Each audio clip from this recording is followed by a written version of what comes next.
किसान भाइयों बहनों नमस्कार। आप देख रहे हैं दूरदर्शन किसान कार्यक्रम कृषि दर्शन में आप सभी का स्वागत है। मैं हूं ज्योत्सना टंडन। कृषि दर्शन एक ऐसा कार्यक्रम है जिसमें हम आपको कृषि जगत से जुड़ी तमाम जानकारियां देते हैं अपने 3 सेगमेंट्स के जरिए, जो कि है विज्ञान और किसान, कृषि स्टार्टअप और फार्मिंग इंडिया। इन तीनों ही सेगमेंट्स में होती हैं कुछ ऐसी खास जानकारियां जो कि आपके लिए काफी लाभदायक साबित हो सकती हैं।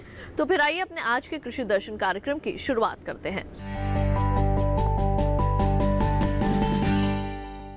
किसान भाइयों बहनों, सोयाबीन में प्रचुर मात्रा में प्रोटीन होता है। यह हमारे शरीर के लिए भी काफ़ी लाभकारी होता है। सोयाबीन के अंदर वसा और कार्बोहाइड्रेट की मात्रा कम होती है और कोलेस्ट्रॉल तो बिल्कुल भी नहीं पाया जाता। अब सोयाबीन उत्पादों की मांग भी बाजार में लगातार बढ़ रही है, जिसकी वजह से कई इकाइयां भी सोयाबीन के उत्पाद बना रही हैं। ये इकाइयां न केवल कुपोषण को रोकने में मददगार साबित हो सकती हैं, बल्कि रोजगार के नए अवसर भी प्रदान कर रही हैं। तो आइए दिखाते हैं इस पर आपको एक विशेष रिपोर्ट।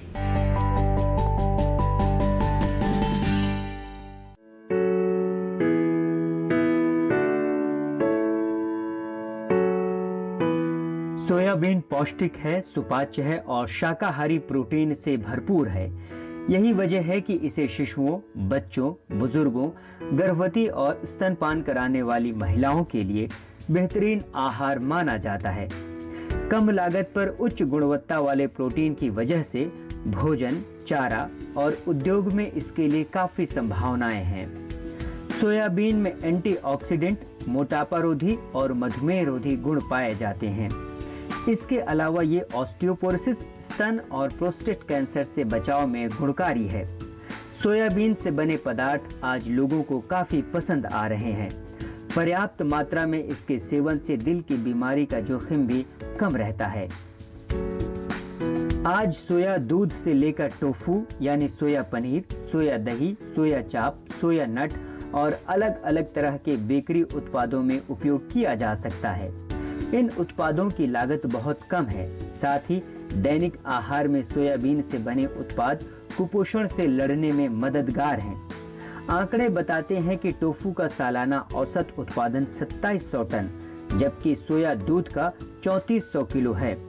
टोफू में 14% और सोया दूध में 3.5% सोयाबीन होता है। सोयाबीन के स्वास्थ्य लाभों को ध्यान में रखते हुए 1995 में इसके प्रसंस्करण पर उद्यमिता विकास कार्यक्रम शुरू किया गया। इसकी भोपाल स्थित केंद्रीय कृषि अभियांत्रिकी संस्थान में हुई और इसका उद्देश्य कम लागत में रोजगार उपलब्ध कराना और उच्च गुणवत्ता वाले प्रोटीन उत्पाद तैयार करना था। सोया आधारित बेकरी उत्पादों और सोया स्नैक्स पर उद्यमिता विकास कार्यक्रम मॉड्यूल 2002 में जोड़ा गया था। प्रतिभागियों को उद्यम स्थापित करने और जरूरत के हिसाब से उत्पादन करने के लिए तकनीकी मार्गदर्शन किया गया। फरवरी 2017 तक 167 बैचेस के 2524 प्रतिभागी उद्यमिता विकास कार्यक्रम का हिस्सा बने, जिसमें ज्यादातर ने सोया दूध और सोया पनीर उत्पादन के प्रशिक्षण में दिलचस्पी दिखाई, जबकि सोया आधारित बेकरी उत्पादों और सोया स्नैक्स का प्रशिक्षण लेने वालों की संख्या बहुत कम थी। इस समय 17 राज्यों में सोयाबीन से संबंधित करीब 198 प्रसंस्करण इकाइयां चल रही हैं। इनमें से 41 इकाइयां पंजाब में स्थित हैं। इसके बाद महाराष्ट्र में 40, उत्तर प्रदेश में 23, हरियाणा में 21 इकाइयां, दिल्ली में 15 और मध्य प्रदेश में 14 इकाइयां हैं। कुल कार्यरत इकाइयों में से 2010 से पहले केवल 36 की स्थापना की गई थी। 2010 के बाद 166 से अधिक इकाइयां स्थापित की गईं। एक प्रसंस्करण इकाई की औसत वार्षिक सकल आय 28.18 लाख रुपए और खर्च 17 लाख रुपए है। इस तरह हर उद्यमी का सालाना शुद्ध लाभ 11,18,000 रुपए हुआ। तो अभी आपने देखा हमारा पहला सेगमेंट विज्ञान और किसान। आइए कार्यक्रम में बढ़ते हैं आगे और अब बात करते हैं कृषि कैलेंडर की। किसान भाइयों बहनों, अपने कृषि कैलेंडर के जरिए हम आपको बताते हैं कि वर्तमान समय में आपने कौन कौन से कृषि कार्य अपने खेतों में करने हैं। अपने आज के कृषि कैलेंडर में हम आपको जानकारी देने वाले हैं गाजर की खेती के बारे में। अक्टूबर माह गाजर की खेती के लिए श्रेष्ठ है। इस दौरान गाजर की बुआई मेड़ों पर करें। बुआई के लिए खेत में देसी खाद, पोटाश और फास्फोरस उर्वरक अवश्य है। इससे बीज की बचत तथा उत्पाद की गुणवत्ता अच्छी रहती है। गाजर की उन्नत किस्में पूसा रुधिरा और पूसा केसर हैं। तो अभी आपने कृषि कैलेंडर में जानकारी हासिल की गाजर की खेती के संबंध में। इसके साथ ही कार्यक्रम कृषि दर्शन में वक्त हो चला है एक छोटे से ब्रेक का। जल्द लौटेंगे वापस अपने अगले सेगमेंट के साथ। आप देखते रहिए दूरदर्शन के साथ।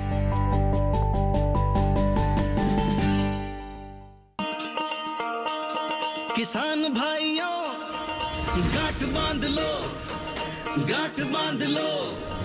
बात बहुत है काम की, समृद्धि के पैगाम की।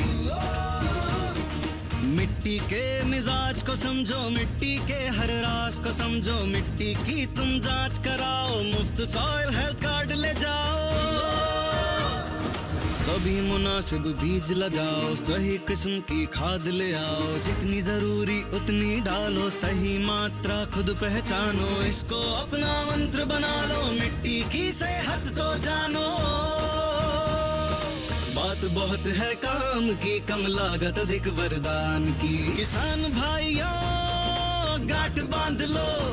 आज ही मिट्टी की जांच कराएं। राज्य सरकार के कृषि अधिकारी से संपर्क करें और मुफ्त में सॉइल हेल्थ कार्ड पाएं। कृषि और किसान कल्याण मंत्रालय द्वारा किसान हित में जारी।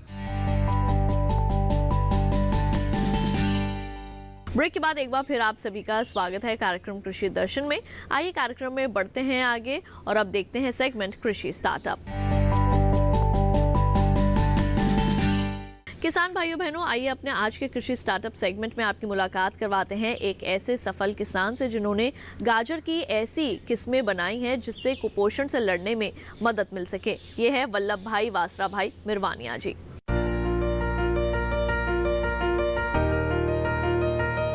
गुजरात के जूनागढ़ जिले के खमदरोल गांव के 95 वर्षीय वल्लभ भाई वसरम भाई मारवानिया ने गाजर की एक बायो फोर्टिफाइड किस्म मधुवन गाजर को विकसित किया है। आपको बता दें कि बायो फोर्टिफाइड गाजर की इस किस्म में बीटा कैरोटीन और लौह तत्व की उच्च मात्रा मौजूद होती है। वल्लभ भाई वसरम भाई मरवानिया को उनके इस कार्य के लिए वर्ष 2019 में भारत सरकार द्वारा पद्मश्री पुरस्कार से सम्मानित किया गया।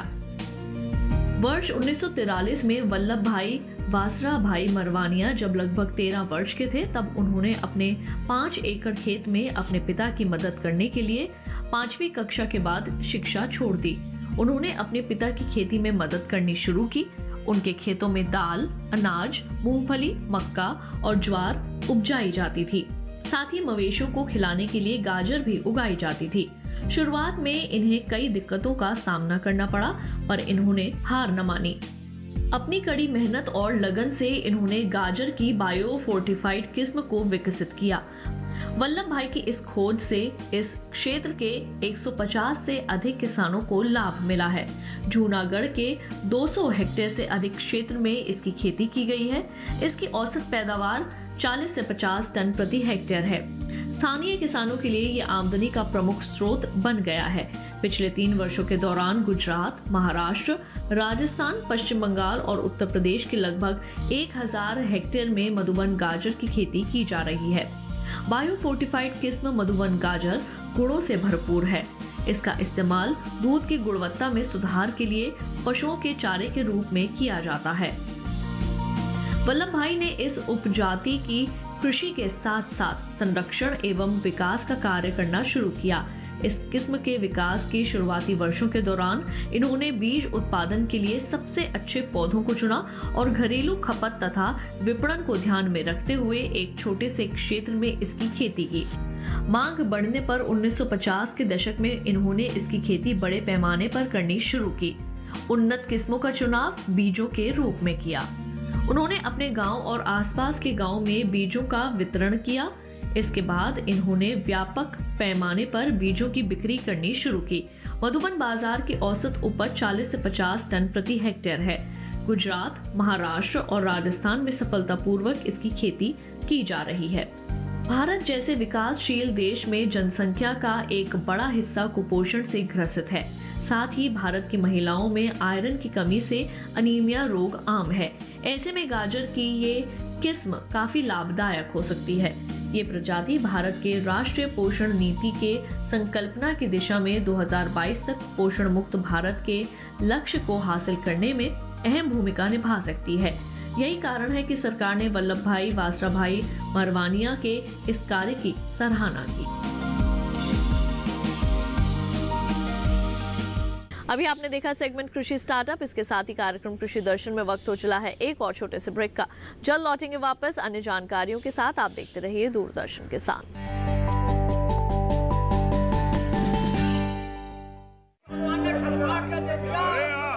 सारी फसल अच्छी होगी भाई।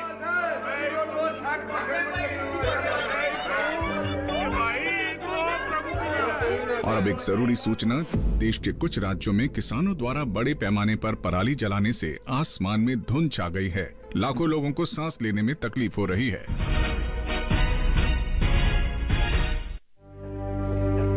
हर साल हम अपने ही घर फूकते हैं और तमाशा बनते हैं। ना, मैं ना मानता। ये काम तो बरसों से होता आ रहा है। अब ऐसा क्या नया आ गया? जे देख लो हमारे रतन काका, पिछले साल की पराली जलाने से जो इनकी खांसी उठी थी, जे अब तक चल रही है। और तो और हमारे सोना उगलने वाली धरती भी बंजर पड़ रही है। बेटा, तुम्हारी बात मान भी ले, पर एक बात बताओ कि पराली को ठिकाने लगाने में भी तो लागत आती है, और ये आग जलाने से ये काम आसानी से हो जाता है। काका, जे बात ना रही, हम कह रहे हैं। देखो, मेरे पास कुछ मशीनों की तस्वीरें भी हैं, मैं तुम्हें दिखाता हूं। ये देखो, ये है हैप्पी सीडर, ये है मल्चर, ये है जीरो टिल ड्रिल, ये है स्ट्रॉ चॉपर, ये है रिवर्सिबल मोल्ड बोर्ड प्लॉ, और ये है रोटावेटर। ये सारी मशीनें अब 50% अनुदान पे मिल रही है, और तो और कस्टम हायरिंग केंद्र लगाने पर सरकार से 80% का अनुदान भी मिलेगा। और ये संकल्प हमारे प्रधानमंत्री जी का है कि अब पराली कोई न जलाए और आधुनिक मशीनों का इस्तेमाल कर पराली खेत में मिलाएं और मिट्टी की गुणवत्ता को बढ़ाए।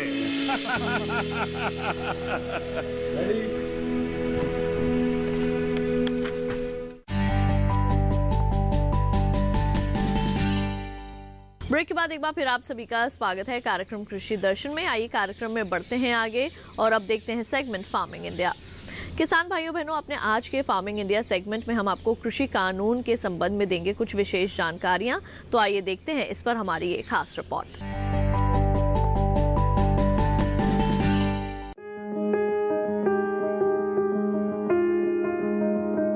कृषि में कई अहम सुधार करने के लिए सरकार ने उपज बिक्री की व्यवस्था में कई जरूरी बदलाव किए हैं।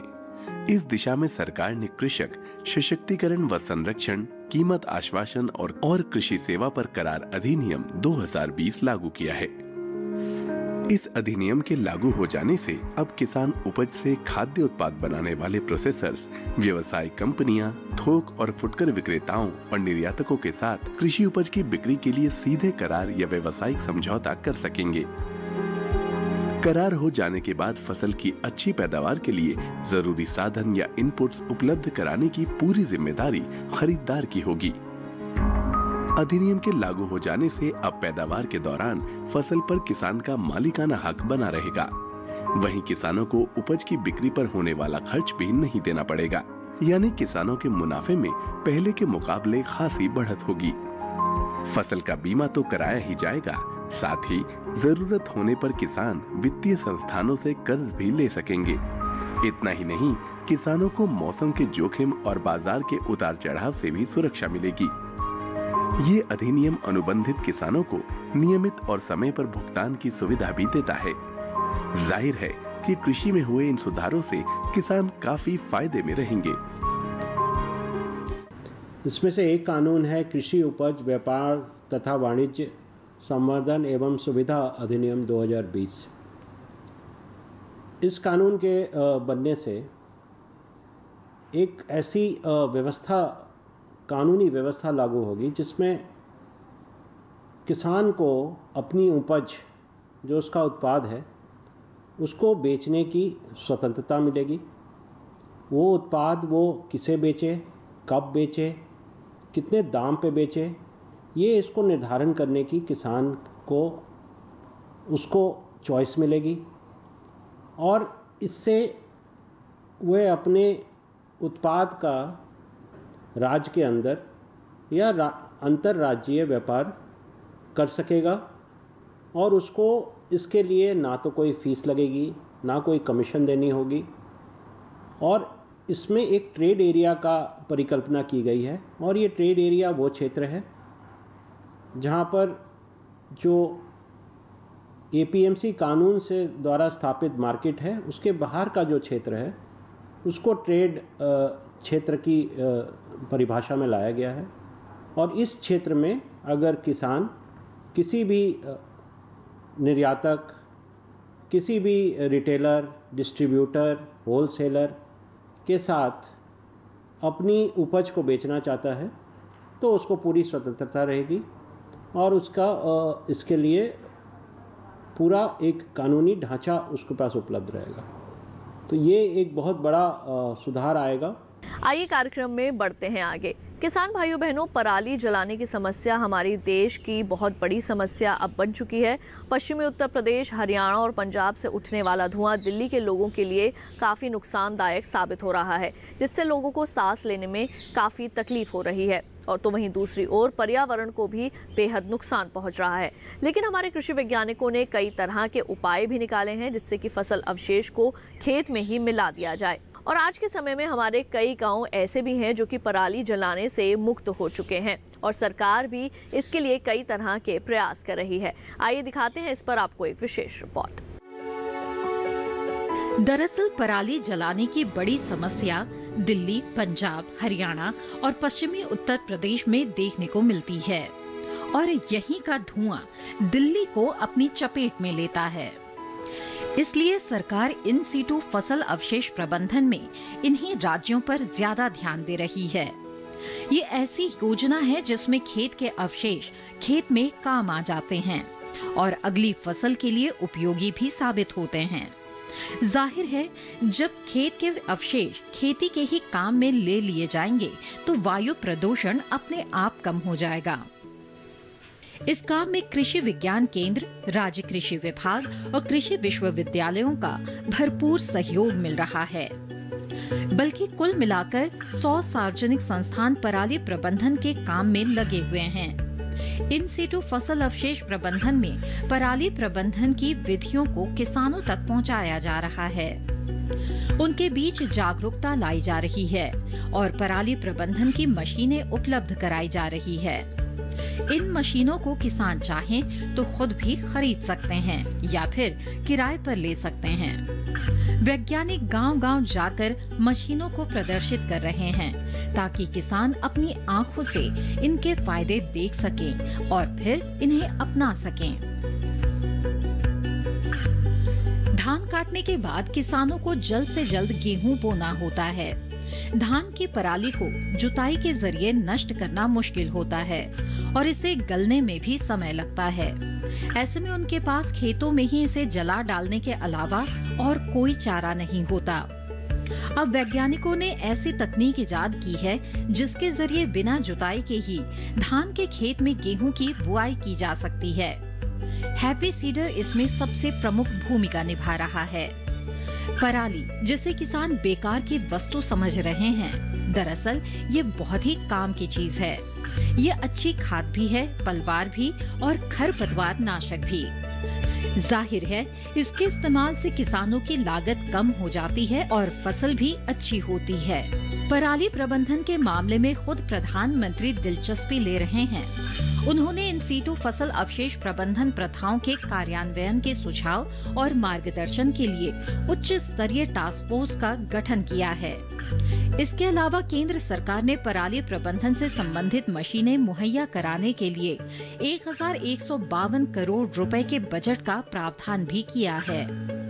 किसानों को 80% की सब्सिडी पर पराली प्रबंधन की मशीनें दी गई हैं। आइए कार्यक्रम में बढ़ते हैं आगे और जान लेते हैं खेती से जुड़े किसानों के सवाल और कृषि वैज्ञानिकों के जवाब। मध्य प्रदेश से कप्तान सिंह पुष्पा जी पूछ रहे हैं कि जो बाजरा में इल्ली की समस्या है उसके लिए वो क्या करें। मैं कप्तान सिंह जी को बताना चाहूँगा कि इस समय बाजरे की कटाई हो रही है और अब तो कटाई हो चुकी है, तो इस समय तो कुछ नहीं कर सकते हैं, लेकिन अगली बार आपको पहले से सावधान होने की आवश्यकता है। ये जो बीमारी इल्ली की जो समस्या है ये पहली बार आई है और अभी आई है, और इस बार समस्या काफ़ी भयंकर रूप से थी। तो इसके अंदर 2-3 दवाइयाँ हैं जिनका हम प्रयोग कर सकते हैं। सबसे पहले तो मैं कहना चाहूँगा कि नीम के पत्ते हैं, निम्बोलियाँ हैं, कूट के उनका रस अगर स्प्रे करते हैं इससे भी इसमें काफ़ी लाभ मिलेगा। अगर आपको दवाई का ही प्रयोग करना है तो इमामेक्टिन बेंजोएट एक दवाई है, उसका प्रयोग कर सकते हैं। और मैं ये कहना चाहूँगा कि जो बाजरे में ये समस्या ये पहली बार आई है, आगे से अगर हम इसका ध्यान रखेंगे तो इस समस्या को हम रोक सकते हैं। तो इसके लिए हम या तो नीम का तेल का प्रयोग कर सकते हैं या नीम की पत्तियों को उबाल के या नीम की जो निम्बोलियाँ उनको कूट के उनका जो रस निकलता है उसका अगर हम एक या 2 स्प्रे करते हैं तो इस समस्या से समाधान मिल जाएगा। क्योंकि बाजरा एक अच्छी फसल है और ख़ासकर सूखे एरियाओं के लिए है, इसके लिए बहुत ज़्यादा लोग पैसा खर्च करना नहीं चाहते, तो उसके लिए अच्छा रहेगा कि नीम के जो हमारा तेल है वो ही ज़्यादा अच्छा रहेगा, उसका प्रयोग कर सकते हैं, ज़्यादा अच्छा फायदा होगा उसमें। किसान भाइयों बहनों, जैसे कि आप सभी जानते हैं कि खेती से जुड़ी ज़्यादा जानकारी के लिए एक मोबाइल ऐप भी लॉन्च की गई है। तो किस तरह से आप इस ऐप का इस्तेमाल करके खेती से जुड़ी जानकारियाँ प्राप्त कर सकते हैं, आइए जानते हैं इसके बारे में विस्तार से। पशु पोषण मोबाइल ऐप। पशु पोषण मोबाइल ऐप मुख्यतः डेयरी और पशुपालन क्षेत्र से जुड़ी अहम जानकारियां प्रदान करता है। यह ऐप राष्ट्रीय डेयरी विकास बोर्ड द्वारा विकसित किया है, जो मोबाइल और टैबलेट दोनों के लिए उपयोगी है। इस मोबाइल ऐप के माध्यम से पशुपालकों को सलाह दी जाती है कि वे पशु की प्रोफाइल यानी किस्म, उम्र, दूध उत्पादन, दूध वसा और दूध की खपत आदि के संतुलन में ही पशुओं का पोषण तैयार करें। इसके अलावा दूध उत्पादकों को सलाह दी जाती है कि पशुओं के पोषण में अहम खनिज मिश्रण को जरूर शामिल करें। आइए बढ़ते हैं आगे और एक नजर डाल लेते हैं मौसम के हाल पर। तटीय आंध्र प्रदेश और रायलसीमा में शुक्रवार को पड़ेगी बरसात। केरल में भी कुछ स्थानों पर बारिश का अनुमान। अरुणाचल प्रदेश, असम और मेघालय में भी शनिवार को बरसेंगे बादल। गंगई पश्चिम बंगाल में भी शनिवार को बारिश के आसार। और अब आइए जान लेते हैं क्या कहता है मंडियों का हाल। गुजरात की मंडियों में गेहूं का भाव कुछ इस प्रकार रहा। गुजरात की धोराजी मंडी में गेहूं का भाव 1350 रुपए से 1725 रुपए प्रति क्विंटल दर्ज किया गया। वहीं जम्बूसर मंडी में इसका भाव 1700 से 1900 प्रति क्विंटल रहा। मेघराज मंडी में गेहूं का भाव 1500 रुपए से 1825 रुपए प्रति क्विंटल और राजकोट मंडी में इसका भाव 1675 रुपए से 2115 रुपए प्रति क्विंटल दर्ज किया गया। वहीं तारापुर मंडी में गेहूं का भाव 1250 से 2250 रुपए प्रति क्विंटल रहा। उत्तर प्रदेश की मंडियों में गेहूं का भाव कुछ इस प्रकार रहा। यहाँ की बस्ती मंडी में गेहूं का भाव 1800 से 1880 रुपए प्रति क्विंटल रहा। वहीं लालगंज मंडी में इसका भाव 1525 से 1560 रुपए प्रति क्विंटल दर्ज किया गया। गोंडा मंडी में गेहूं का भाव 1770 से 1790 रुपए प्रति क्विंटल दर्ज किया गया। और अब चलते चलते एक नजर डालते हैं ट्विटर प्लेट पर।